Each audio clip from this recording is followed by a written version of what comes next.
गिरिवरविन्द्यशिरोधिनि वासिनि विष्णुविलासिनि जिष्णुनुते भगवति हेशिति कण्ठकुटुम्बिनि भूरि कुटुम्बिनि भूरि कृते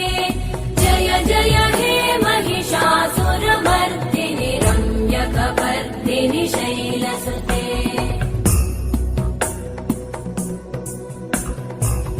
सुरवरवर्षिणि दुर्धरधर्षिणि दुर्मुखमर्षिणि हर्षरते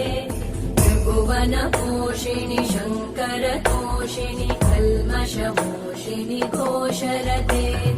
तनुजनिरोषिणि दितिसुतरोषिणि दुर्मदशोषिणि सिन्धुसुते जय जय